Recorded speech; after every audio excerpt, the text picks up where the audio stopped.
আর ক্রিসমাসের সন্ধ্যায় আমি একটু বেরিয়েছিলাম সবার জন্য ফুচকা আনতে।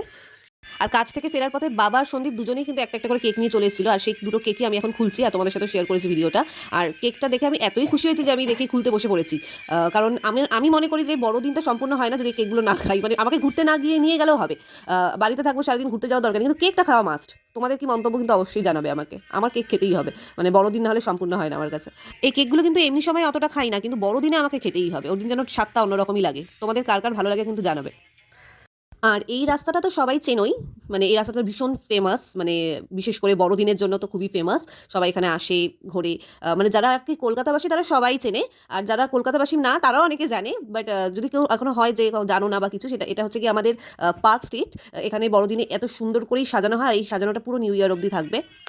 তো এইখানে কিন্তু আমি 25শে ডিসেম্বরের দিন আসিনি। আমি এখানে এসেছিলাম যেদিন আমি চিড়িয়াখানায় এসেছিলাম। মানে তোমাদের সাথে তো শেয়ার করেছিলাম চিড়িয়াখানার ব্লগগুলো। তো সেই চিড়িয়াখানায় যখন এসেছিলাম তখন বাড়ি ফেরার পথে আমি পার্ক স্ট্রিটের ওপর থেকে গিয়েছিলাম। তখন আমি এই ভিডিওটা তুলে রাখি। আর যখন ভিডিওটা তোলা আছে সে কারণে আমি ভাবলাম যে তোমাদের সাথে একটু শেয়ার করি ভিডিওটা। তো 25শে ডিসেম্বরে এটাই আমার লাস্ট ব্লগ। আমি যতটা পেরেছি তোমাদের সাথে সারাটা দিন যেভাবে কাটিয়েছি সমস্তটা শেয়ার করেছি।